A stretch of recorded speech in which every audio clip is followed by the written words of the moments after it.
नमस्कार, आप देख रहे हैं न्यूज इंडिया। आपके साथ मैं हूं चारुल शर्मा। शुरुआत करते हैं खबरों की। सबसे पहले बड़ी खबर, देहरादून में पुस्तक विमोचन कार्यक्रम का आयोजन किया गया है और सीएम धामी इस कार्यक्रम में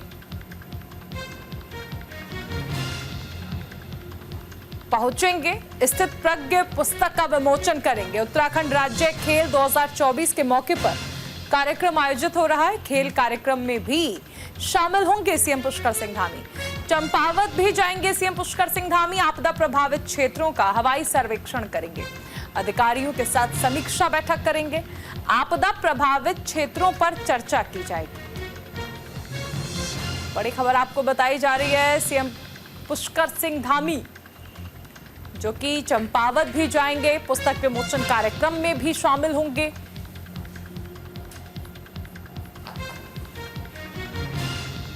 सीएम धामी स्थित प्रज्ञ पुस्तक का विमोचन करेंगे।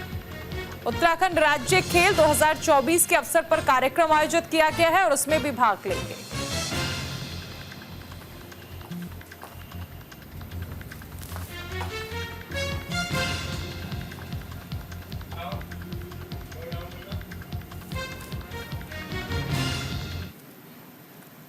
तो सीएम धामी आज उन कार्यक्रम में शामिल होने वाले हैं। सबसे पहले पुस्तक विमोचन कार्यक्रम में शामिल होंगे और खाकी में स्थित प्रज्ञ पुस्तक के विमोचन कार्यक्रम में वो शामिल होंगे।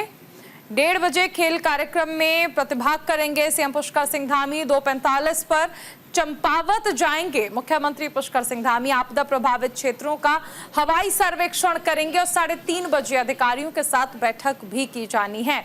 आपदा प्रभावित क्षेत्रों पर इस बैठक में चर्चा की जाएगी।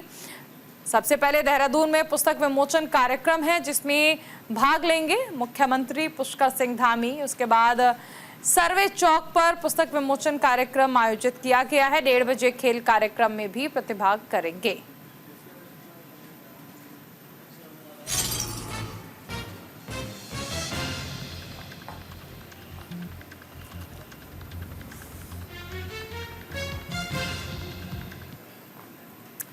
उधर लक्सर में अवैध मस्जिद निर्माण हटाए जाने के बाद से ही हिंदू और मुस्लिम पक्ष में तनाव है। दोनों पक्ष एक दूसरे पर माहौल खराब करने का आरोप लगा रहे हैं। इस मामले पर हमारे संवाददाता जसवीर सिंह ने लोगों से बातचीत की और ग्राउंड जीरो का जायजा लिया। लक्सर में भी मस्जिद को लेकर के विवाद का मामला सामने आया है। हम मौजूद हैं ग्राउंड जीरो पर। आप देख सकते हैं ये लक्सरी मोहल्ले यानी कि लक्सर का जो वार्ड लक्सरी है उसमें लाल मस्जिद के नाम से निर्माण कराया जा रहा था और आरोप ये था हिंदू पक्ष का कि ये नया निर्माण किया जा रहा है और उसकी कोई परमिशन नहीं है। हालांकि दूसरे पक्ष का कहना है कि वो अपनी लैंड पर यानी खुद खरीदी हुई जमीन पर मस्जिद का निर्माण कर रहे हैं। हम मौजूद हैं और जो यहाँ इसके जो सदर हैं यानी कि जो इसके निर्माण करता और जिम्मेदार हैं उनसे बात भी करेंगे। नसीम जी, आप इस मस्जिद के निर्माण करता है पूरी तरह से और इसके कमेटी के भी अध्यक्ष हैं जी, क्या कहेंगे इस पूरे प्रकरण? चूंकि कल बवाल होते होते बचा, बड़ा झगड़ा भी हो सकता था, लेकिन प्रशासन ने कुछ निर्माण भी जो आपका किया तो हटवाया है। क्या पूरा मामला क्या है?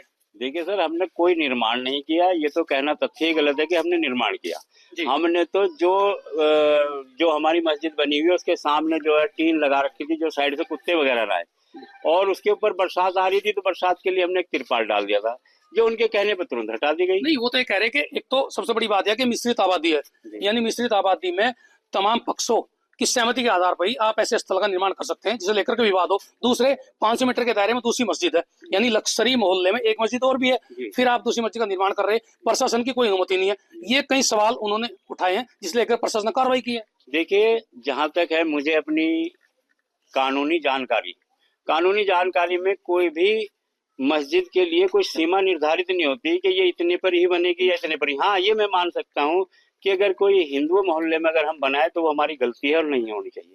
लेकिन हमारी जो मस्जिद है वो टोटल, अगर हम लक्सरी की मुस्लिम आबादी को देखें तो यहाँ आबादी लगभग 2000 से 2400 के लगभग है और उसमें मात्र एक मस्जिद वो और एक ही है। 2 मस्जिदें हैं यहाँ पे मात्र।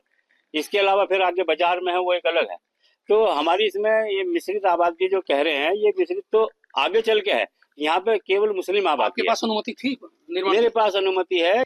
ये कहा जा सकता है कि इस पूरे प्रकरण को लेकर के अब पूरे मोहल्ले में यानी पूरे नगर में शांति बनी हुई है। दोनों पक्ष अपनी अपनी कानूनी कार्रवाई करने में जुटे हुए हैं।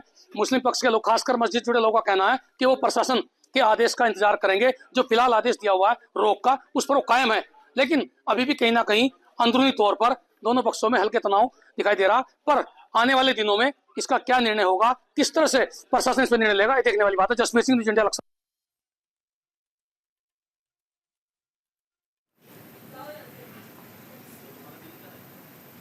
तो हिंदू जागरण मंच की शिकायत पर एक्शन देखने को मिल रहा है। हालांकि मुस्लिम समाज का कहना है कि देखिए, हमारी आबादी के हिसाब से सिर्फ 2 मस्जिदें हैं, लेकिन अवैध होने के कारण हिंदू जागरण मंच इसकी शिकायत कर रहा है और ऐसा हिंदू जागरण मंच का मानना है कि मस्जिद अवैध है। फिलहाल देखिए, अब ये देखना होगा कि ये मामला आगे किस ओर बढ़ता है। देश भर में अवैध मस्जिदों को लेकर विरोध किया जा रहा है। लक्सर से सहयोगी जसवीर हमारे साथ जुड़ गए हैं। जसवीर, अगर हम देखें, आपने ग्राउंड जीरो पर जाकर रिपोर्ट किया है, वहां पर फिलहाल स्थिति कैसी है? हिंदू जागरण मंच शिकायत कर रहा है और एक्शन की मांग भी कर रहा है।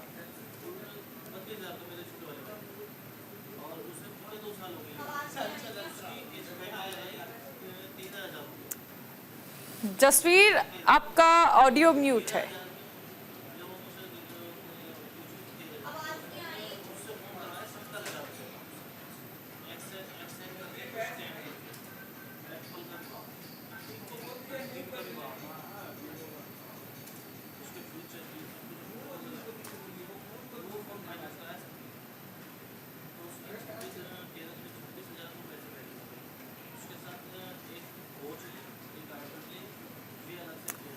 तो देखिए, इलाके में फिलहाल तनाव की स्थिति है, भारी पुलिस फोर्स तैनात की गई है। हिंदू जागरण मंच की शिकायत पर यह एक्शन हुआ था, लेकिन हिंदू और मुस्लिम दोनों ही आमने सामने हैं अवैध मस्जिद के निर्माण को लेकर।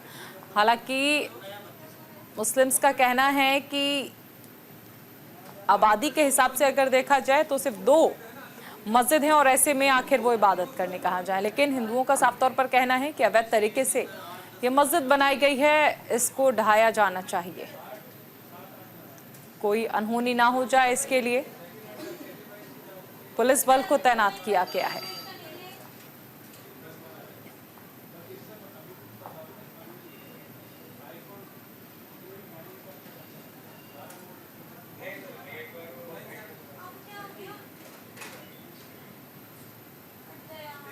इलाके में भारी फोर्स तैनात की गई है ताकि कोई अनहोनी ना हो सके। अवैध मस्जिद के निर्माण को हटाने का यह पूरा मामला है। देश में कई जगह से ये मामले जो हैं सामने आ रहे हैं। हालांकि कहा जा सकता है कि चिंगारी जो देखने को मिली वो शिमला से देखने को मिली थी। सहयोगी जसवीर हमारे साथ जुड़ गए हैं। जसवीर, फिलहाल वहां पर क्या स्थिति है? देखिए, मौके पर शांति व्यवस्था बनी हुई है, क्योंकि प्रशासन ने कड़ी हिदायत दी दोनों पक्षों को कि जब तक इसमें जांच होकर के कोई निर्णय प्रशासन द्वारा नहीं लिया जाता, तब तक कोई भी पक्ष मौके पर किसी प्रकार की कोई गड़बड़ी करने की कोशिश नहीं करेगा, अन्यथा विधिवत कानूनी कार्रवाई की जाएगी। रही बात मुस्लिम पक्ष की, मुस्लिम पक्ष कह रहा कि वो अपनी लैंड पर मस्जिद का निर्माण कर रहा था और उन्होंने ये भी कहा है कि जो दूसरी मस्जिद है उसका दायरा 100 मीटर या 200 मीटर दूर हो सकता है, लेकिन ऐसा कोई नियम नहीं है कि दूसरी मस्जिद नहीं बन सकती। लेकिन साथ में हिंदू पक्ष का कहना है कि जिस तरह से इन्होंने आनंद में और रात में, यानी कि अचानक मस्जिद के जो आगे की दीवारें बनाने का काम शुरू किया था, वो गलत था, क्योंकि इसमें नगर पालिका या फिर प्रशासन द्वारा कोई एनओसी, किसी प्रकार की अनुमति नहीं ली गई थी। इसे लेकर के ये पूरा इसकी शिकायत की गई है, इस पर ही प्रशासन द्वारा एक्शन लिया गया। अब एसडीएम और तहसीलदार ने इसमें एक कमेटी गठित की है जो उस लैंड की जांच करेगी और नगर पालिका से लेकर के जो एचओडी यानी कि जो विकास प्राधिकरण है उसकी तरफ से कब इस पर रोक लगाई गई थी और कब से प्रकरण चल रहा है, इस पूरे प्रकरण की जांच होकर के जब उसका बाद में जो रिपोर्ट आएगी उसका आगे निर्णय लिया जाएगा। फिलहाल निर्माण कार्य पर रोक लगी है, जो निर्माण कार्य थोड़ा शेष बचा उसे भी एसडीएम ने हटाने के निर्देश दे दिए हैं। इसे लेकर के कहीं ना कहीं मौके पर तो शांति है, लेकिन इंटरनल तनाव दोनों पक्षों में नजर आ रहा है। जसवीर, पुलिस फोर्स वहां पर तैनात की गई है, इसके अलावा क्या अधिकारियों की वहां पर जो लोग हैं उनसे बातचीत हुई है? क्या उन्हें समझाने की कोशिश की गई है ताकि कोई अनहोनी ना हो जाए? बिल्कुल, दोनों पक्षों को अलग अलग बुला करके प्रशासन द्वारा तहसील में मीटिंग ली गई है, जिसमें दोनों पक्षों ने बात मान भी ली है। फिलहाल यही निर्णय लिया गया कि जब तक पूरे मामले की जांच होकर के कोई फर्दर यानी कोई नया निर्णय नहीं आता है, तब तक दोनों पक्ष शांति व्यवस्था कायम रखेंगे और उस स्थल से दूर रहेंगे, यानी कि जो विवादित स्थल है उस पर कोई किसी प्रकार की भीड़, किसी प्रकार की मीटिंग या इस प्रकार का कोई आयोजन वहां नहीं होगा। चलिए, बहुत शुक्रिया इस तमाम जानकारी के लिए जसवीर।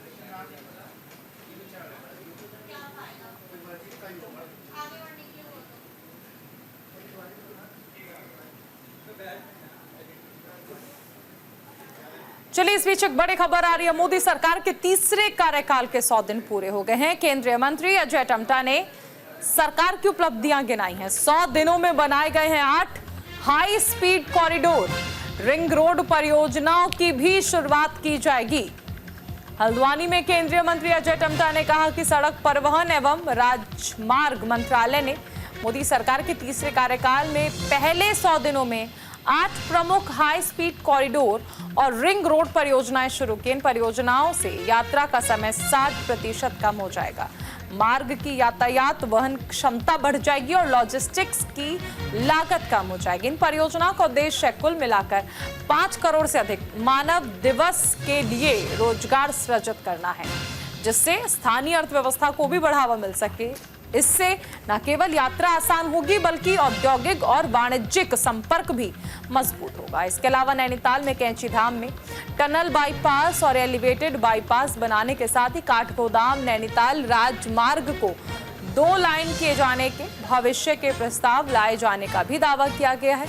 अजय टम्टा ने बताया कि पिछले दिनों बरसात में काफी राष्ट्रीय राजमार्ग और राजमार्ग बाधित हुए थे, जिनको दिन रात खोले जाने का काम किया जा रहा है।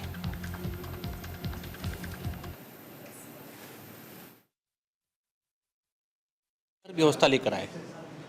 हमारे समय ही एक राशन कार्ड में ही पूरे देश भर के अंदर समान व्यवस्था की, समान टैक्स व्यवस्था की। एक देश के अंदर एक विधान एक संविधान चलना चाहिए, 370-35 से ख़त्म किया है हमने। एक देश के अंदर महिलाओं का गौरव सम्मान एक होना चाहिए, तो 3 तलाक जैसी समस्या का समाधान हुआ है। तो इसलिए 1 नेशन 1 इलेक्शन ये भी एक देश के बहुत बड़ी समस्या का समाधान हो सकता है, और इसलिए प्रधानमंत्री जी के और हमारी सरकार के विजन ने इसको आगे बढ़ाने का निर्णय लिया है और बहुत जल्दी इस पे देश की मंशा के अनुरूप काम होगा।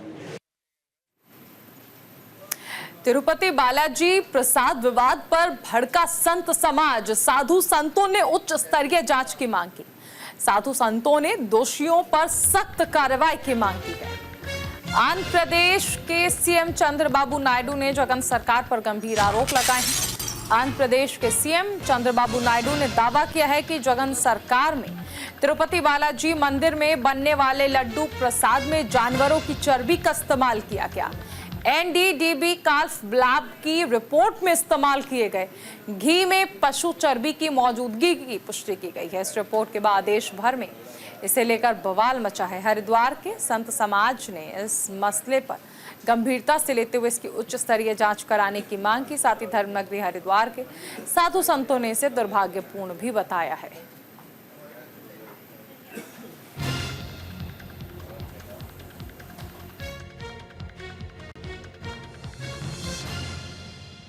बहुत दुर्भाग्यपूर्ण है। इसकी एक उच्च स्तरीय जांच होनी चाहिए, और जिन लोगों ने ऐसा किया ये बहुत महापाप है। तिरुपति बालाजी के प्रति अगाध श्रद्धा पूरे विश्व के हिंदुओं की है, उनके खिलाफ कड़ी कार्रवाई करनी चाहिए और ऐसी दुर्घटना बाद में ना हो, इसके लिए एक व्यवस्था वहाँ बनानी चाहिए। वैसे तो जो प्रसाद का एक अलग से डिपार्टमेंट है वहाँ पर, और इस समय दुर्भाग्य से जो टीडीपी की सरकार के जो मंत्री हैं वो ईसाई है जो इसको देख रेख कर रहे हैं, तो इसलिए इस घटना से इनकार भी नहीं किया जा सकता। एक और बड़ी खबर, हरिद्वार दौरे पर रहे पूर्व सांसद रमेश पोखरियाल निशंक। पूर्व सांसद निशंक के स्वागत में भीड़ उमड़ी। बीजेपी कार्यकर्ताओं ने जोरदार स्वागत किया। सदस्यता अभियान में शामिल होने के लिए पहुंचे थे निशंक। पूर्व सांसद रमेश पोखरियाल निशंक का हरिद्वार पहुंचने पर बीजेपी कार्यकर्ताओं ने स्वागत किया। रमेश पोखरियाल निशंक बीजेपी के सदस्यता अभियान में शामिल होने के लिए पहुंचे थे। इस दौरान उन्होंने एक देश एक चुनाव के फैसले को केंद्रीय कैबिनेट से मंजूरी मिलने की सराहना की। विपक्ष पर निशाना साधा, कहा जो लोग विरोध कर रहे हैं ऐसे लोगों का ना कोई विजन है और ना ही कोई मिशन।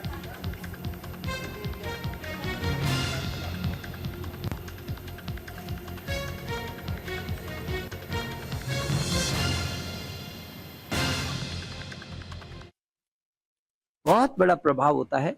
और केवल विकास पे प्रभाव नहीं होता है, बहुत सारी चीजों पर वो प्रभावित करता है। इसलिए एक राष्ट्र एक चुनाव हो, तो मुझे लगता है कि सभी को जो पूर्व राष्ट्रपति रामनाथ कोविंद जी की जो समिति है, उसने अपनी अनुशंसा दी है, कैबिनेट ने उसको पास कर दिया है भारत सरकार में। मुझे लगता है कि उसमें पूरे देश में लोगों को रुचि है।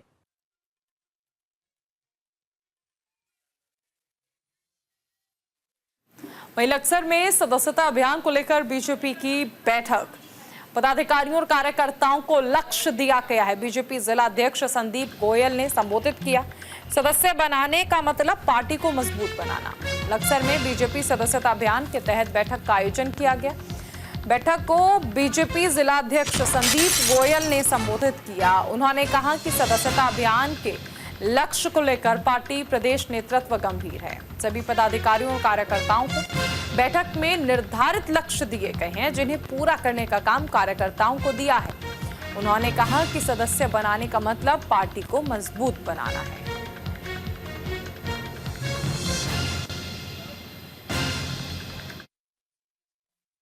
देखिए, सदस्यता अभियान हमारा 2024 भारतीय जनता पार्टी का हमारा 2 तारीख से शुरू हुआ था और हमने लक्ष्य निर्धारित किया है कि प्रत्येक बूथ तक जाकर, आज हमारे साथ में हमारे प्रदेश के उपाध्यक्ष, हमारे जिले के प्रभारी आदरणीय शैलेंद्र बिष्ट जी भी यहाँ पर उपस्थित थे।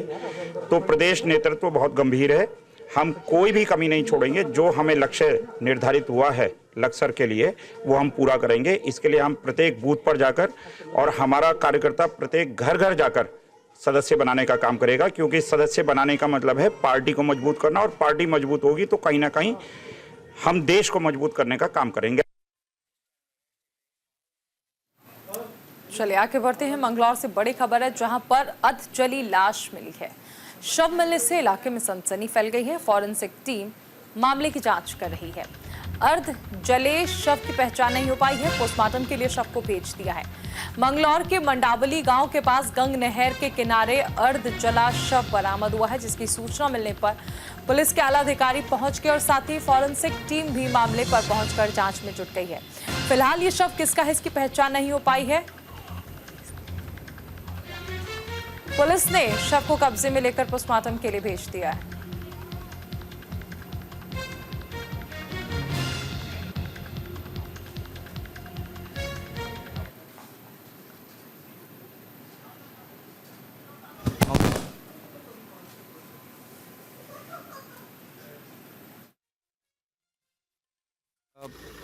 पुलिस को ये सूचना मिली थी कि मंगलौर नगर पटरी पर एक शव अधजली अवस्था में है पड़ा हुआ।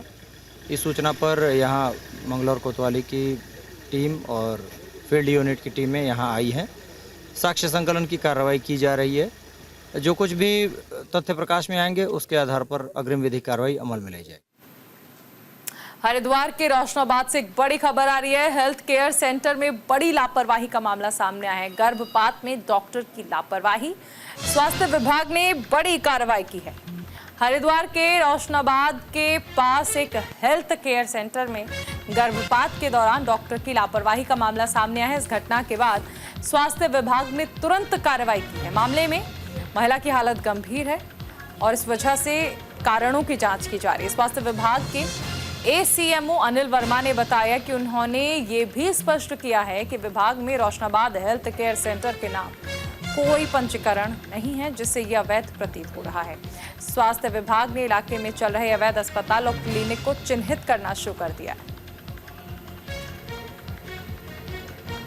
सीएम साहब के संज्ञान में आया, आप लोग प्रेस माध्यम से, कि कोई रोशनाबाद में हेल्थ केयर सेंटर के नाम से था, वहाँ पे कोई लेडी आई थी और पुष्टता के लिए आई थी। क्या उसका अभी मेरे पास एग्जैक्ट डाटा नहीं है और उसकी किन कार्य भी एक जांच का विषय है। मैं खुद आज अपनी टीम के साथ में गया था वहाँ, वो बंद है डॉक्टर के। हम लोग उनके एड्रेस लेकर आए, उन लोगों को भी चिन्हित करके जो भी हमारी कार्यवाही है, जो विभागीय कार्रवाई करेंगे। और उसका हम अभी हमने देखा रजिस्ट्री हमारे यहाँ कोई उसका CIA में नहीं था और ये सभी लोग स्टाफ के हैं। आज 3 और मैंने अस्पताल ऐसे देखे जिनके पास डॉक्टर नहीं था अवेलेबल, उनके पास और ऐसे पैरामेडिक्स पेपर नहीं थे, उनको भी हम लोगों ने नोटिस दिया और ये कार्रवाई बार बार चलती रहती है। आप लोगों के माध्यम से भी कहना चाहता हूँ जिनका हमारा क्लिनिकल एस्टेब्लिश एक्ट में रजिस्ट्रेशन नहीं है, उनको ये सूचना जानी चाहिए कि भाई आप या तो अस्पताल को बंद कर दीजिए या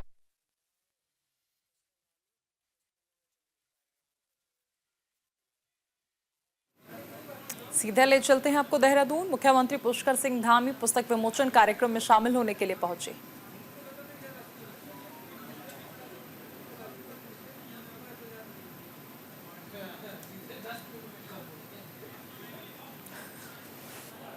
स्थित प्रज्ञ पुस्तक विमोचन कार्यक्रम में शामिल होने के लिए सीएम पुष्कर सिंह धामी पहुंचे हैं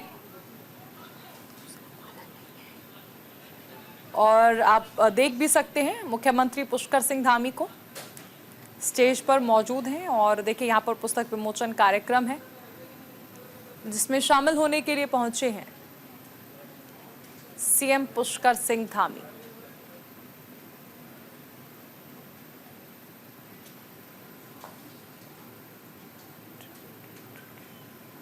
इसके बाद मुख्यमंत्री के कई अन्य कार्यक्रम हैं। देहरादून से सीधी तस्वीरें आपको दिखाई जा रही हैं जिसमें पुस्तक विमोचन कार्यक्रम में शामिल हो रहे हैं सीएम पुष्कर सिंह धामी।